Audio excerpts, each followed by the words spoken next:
Hello, Eric. Gary, How are you tonight? I'm doing well. Okay, very good. Well, just as an introduction to this, to anyone that might watch this on video a little bit later, um, I'm talking with Eric Falley, and I met Eric at St. Paul's, what, maybe 2, 3 years ago, uh, something like that. Anyway, Yeah, probably like 2 years ago. sanctuary choir together and had lots of good conversations together, and Pastor Jonathan suggested that maybe others would be interested in hearing from Eric, and especially about his call to the ministry. So that's what this is about. And so thank you, Eric, for being part of this. Uh, First, I wondered if you could just talk a little bit about your background. I know that you're from Wyoming, I believe, and Montana, close enough. excuse me, I thought I might get that wrong, but Montana, a beautiful state. And Yep. uh, so tell us about your background. Yeah, and I think if you were to like combine the people of Montana and Wyoming, you might get half the population of Iowa. So it's not that big of a deal to mix them up. They're pretty similar. But I actually have roots in both Montana and Oregon. I actually lived about the first 10, 12 years of my life in Oregon, and then my family moved to Montana when I started high school. And so I have my roots in the western side of the United States, and also within the Church of Christ denomination, not the United Church of Christ. And so it's if you might be aware, but just for anyone else that's watching this, the Church of Christ is a more evangelical denomination. It can vary quite a bit. The ones that I grew up in were more open-minded than the ones you might find down in the Bible Belt, which down there they're pretty roughly similar to like a Southern Baptist, fairly conservative, just drawing strictly from the Bible and trying to do nothing else. Although they end up just having some traditional points of view that they kind of expect everyone in the Church of Christ to hold to. The big ones being that baptism is necessary for salvation and that you can't have instruments in worship because that's apparently the Bible doesn't talk about early Christians doing that. So that's kind of their philosophy for a lot of it, is if it's not said in the Bible, don't do it, except there's exceptions, of course. And the probably the important part to go from there, first off, is that I grew up within a very loving household. Both of my parents, that was the primary thing, is showing a God of love and trying to pass that down to us. And perhaps because they didn't grow up within the Church of Christ themselves, they didn't teach us that we had to hold super strictly to the points of view in the Church of Christ denomination, but I still mostly to those while I was growing up. But my faith was really important to me, having a relationship with God from pretty early on, the God that loved me, and I wanted to love God back. And because I found spirituality to be fulfilling to live in, I decided to go to a Church of Christ University, which is Oklahoma Christian, and down in Oklahoma City. And I wanted to study first I started out as I wanted to be a band teacher, so I did music education. And then that turned out to not be, I figured out that wasn't what I wanted to do. So then I switched to math education. And I also figured out that wasn't what I wanted to do either, but I had already spent 7 years in college and I had to get a degree. And so I got a degree in math education and also ended up getting a double major in music performance. So I didn't waste those music credits. But I think what's really the biggest thing that I took away from college is, one, even though it was a Church of Christ university, it really broadened my worldview to ideas outside of the Church of Christ bubble, including just classmates who were from other denominations, and also the Bible faculty showing us a wider scholarship from beyond just the traditional Church Christ ideas. And that was really formative for me. And I actually ended up, because I found that the doctrines that I grew up with within the Church of Christ didn't really explain that how God really worked. It was a more limited point of view of God, and just ran into paradoxes and inconsistencies in how it tried to live out the Christian faith, and also ended up contradicting even the Bible sometimes, where the Bible just couldn't fit into their worldview. And so I guess that's pretty good, could kind of summary of my background. Loving family, Oregon and Montana, so it wasn't from the Bible Belt, so not super conservative, but going to college, it kind of brought into my worldview quite a bit. But I had to go through a long transition of my faith and my beliefs. But the fact that I had grown up to believe in a God of love, that was kind of the compass that kept me going through all of my faith transformation. And also just the teachings of Jesus, I saw the goodness in what Jesus was teaching. And no matter what the doctrines that I was holding to, I could see that what Jesus was talking about was good. And I could at least hold on to those while I felt kind of lost in what do I believe now.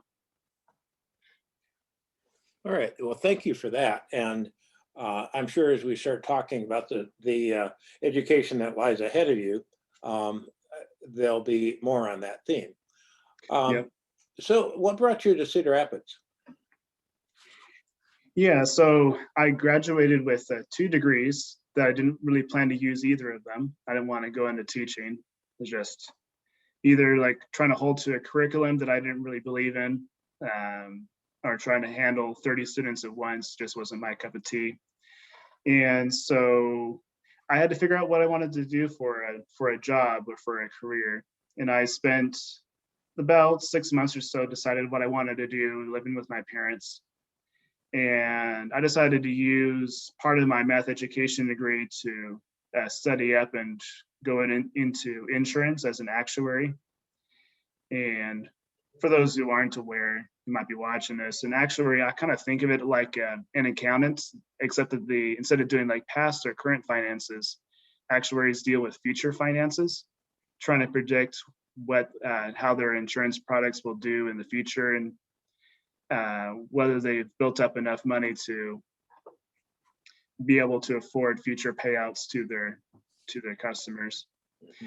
And so I spent about 2 years setting up to be able to get a job, and ended up applying to a whole bunch of different insurance companies. I didn't know where I would end up, but none of them were in Montana, so I knew I had to move out from there.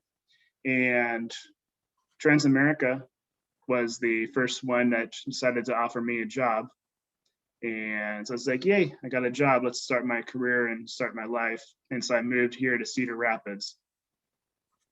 And that's what drew me here. Very good. Yes. And you've talked with me before about visiting various other churches. And mm-hmm. Why did you decide on St. Paul's as a place that you might spend some more time? Yeah, so it was definitely a period of time. I moved to Cedar Rapids, I think it was April 2019. And I decided to check out several different churches for like 2 or 3 weeks at a time to really get a sense of them. I was wanting to take an opportunity, the kind of the first time I was on my own, to, okay, I don't really hold to these Church of Christ beliefs anymore. So it might be an opportunity for me to figure out what, maybe there's a different denomination that might fit me better. Mm-hmm. And I figured with the more open-minded theology that I had sort of adopted, maybe a mainline church would be best. And so I visited St. Paul's, but also Levy Lane United Methodist Church. I visited a Lutheran church for a while, an Episcopal church. I also checked out the local Church of Christ just to make sure that it wasn't the right fit for me, and that was correct. And so it was a period about like 2 or 3 months where I was visiting churches. And there's actually a period of time where I was kind of losing hope and trying to find a church that I wanted to be part of. I was wanting like the perfect ideal of having one that matched my theology and also having a large group of people my age. And for whatever reason, those don't seem to mix very well. Hmm. You either got conservative theology and a lot of people that are young, or you got more open-minded theology where most of the church is more elderly aged. And so there's about a period of month where I was actually going to church in nature, trying to connect with God, but not really feeling like I had a church home for a while. And that was a good time for me. The first time I hadn't been going to church regularly, but I found that I needed to have a spiritual community. I couldn't just do it by myself. I needed that. And so it was okay. Out of the churches that I had visited, where did I feel the most welcome? And St. Paul's was the one.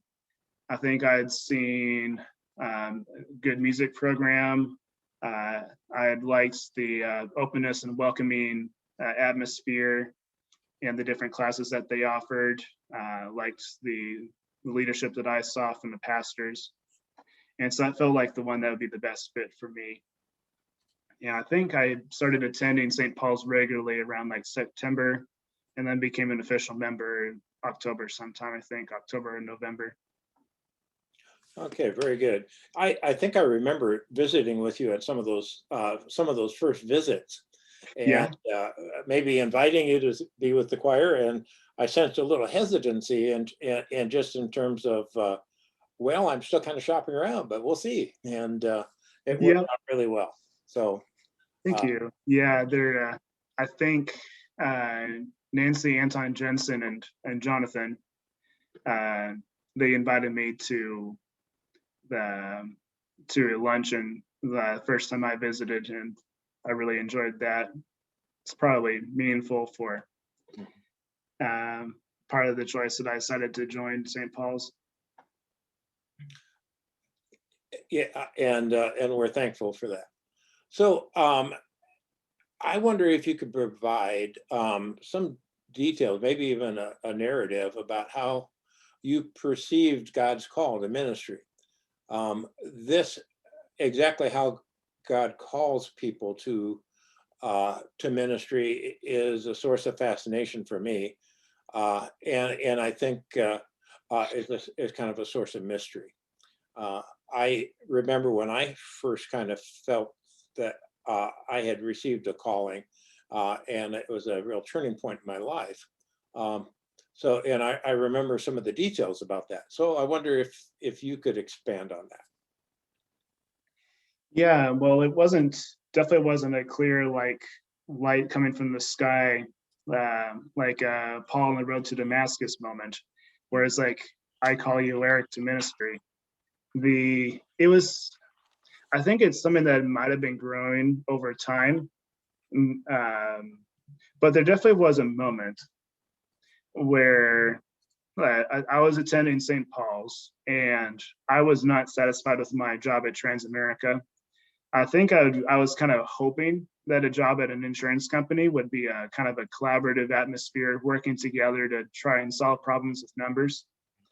Um, but as you can tell from my description of actuaries being kind of like accountants, most of the time, all you're doing is sitting in front of a computer at a cubicle and then plugging away at spreadsheets.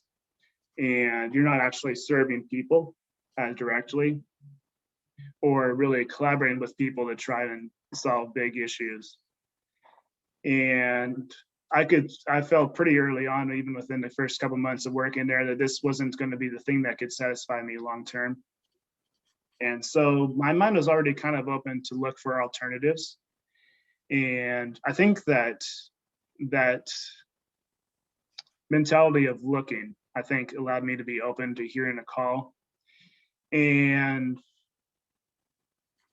I think the big moment is, I think that I was observing how Pastor Sherry, Pastor Jonathan were leading the church, and the kind of activities that they led with small groups, and the kind of activities that kind of serving the community, leading those kind of things. Also looking at their personality, which was different than a lot of the preachers that I had grown up with the churches that I grew up in.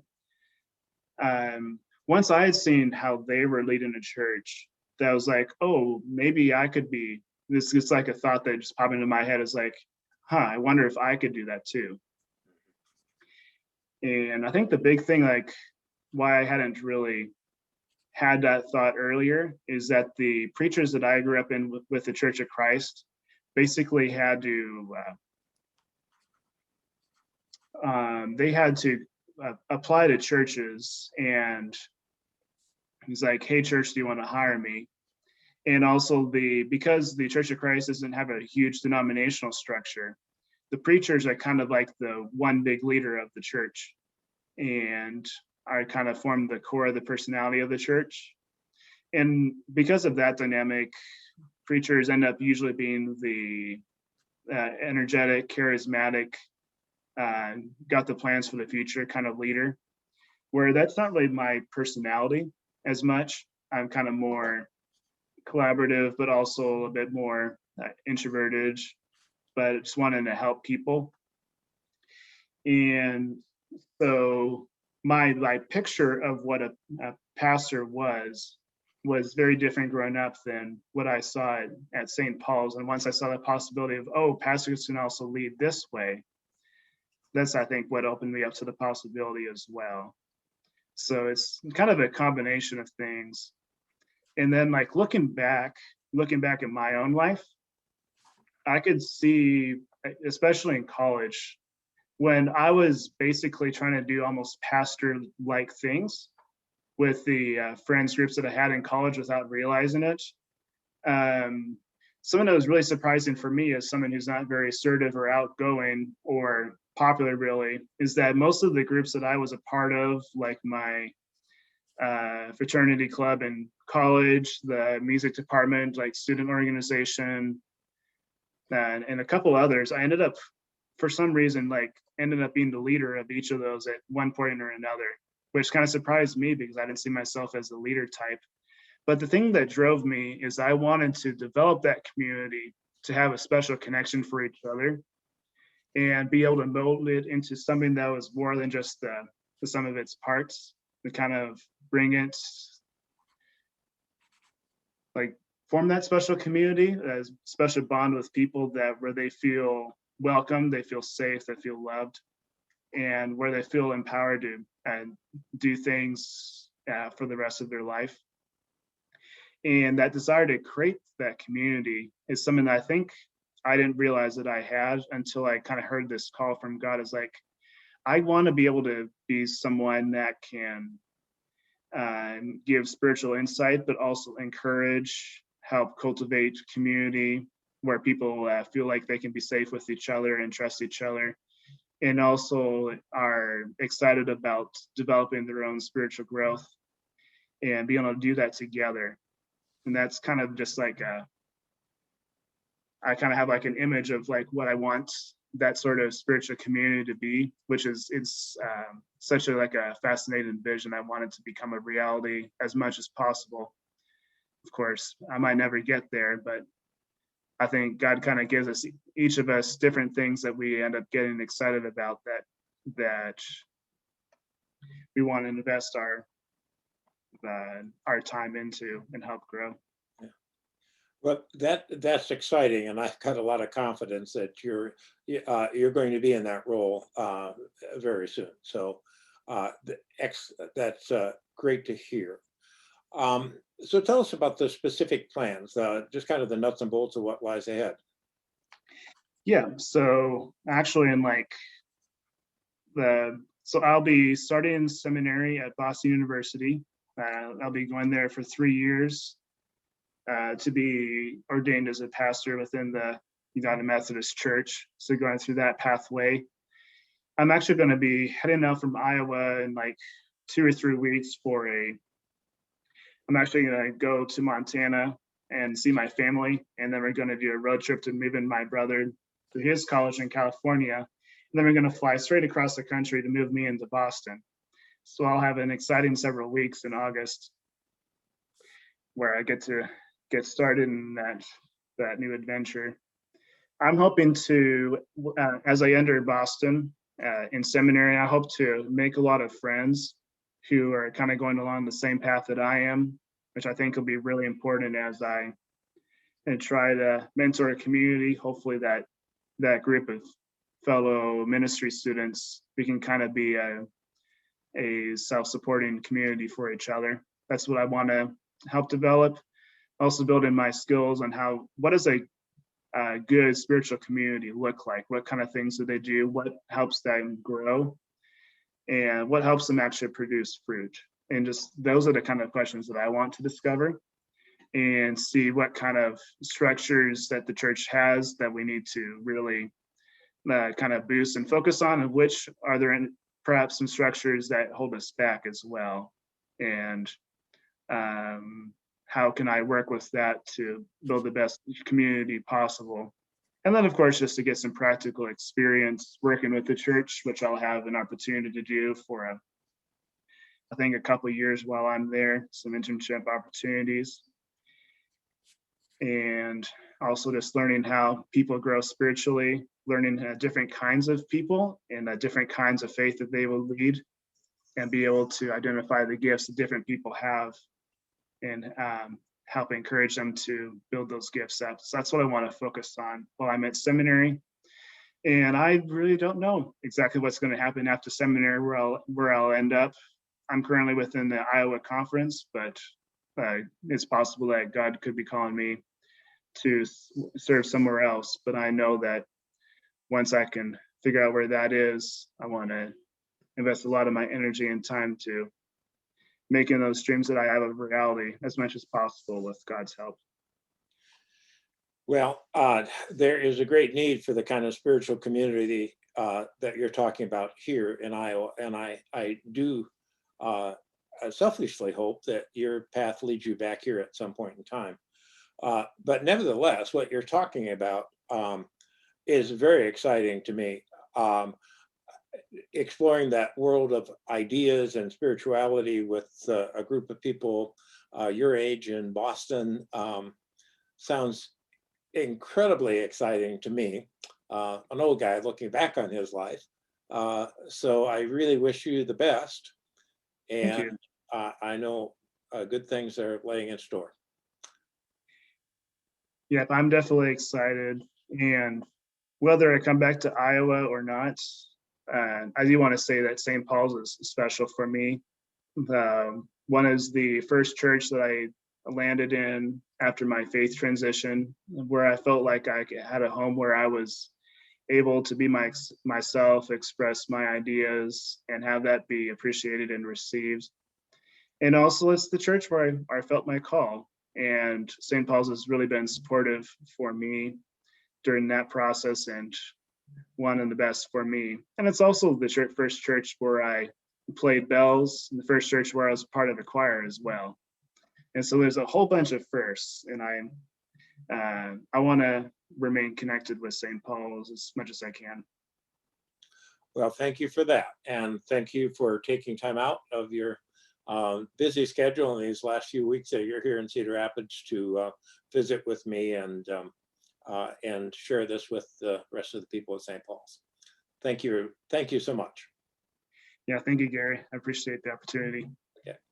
And good night. You too, Gary. Bye.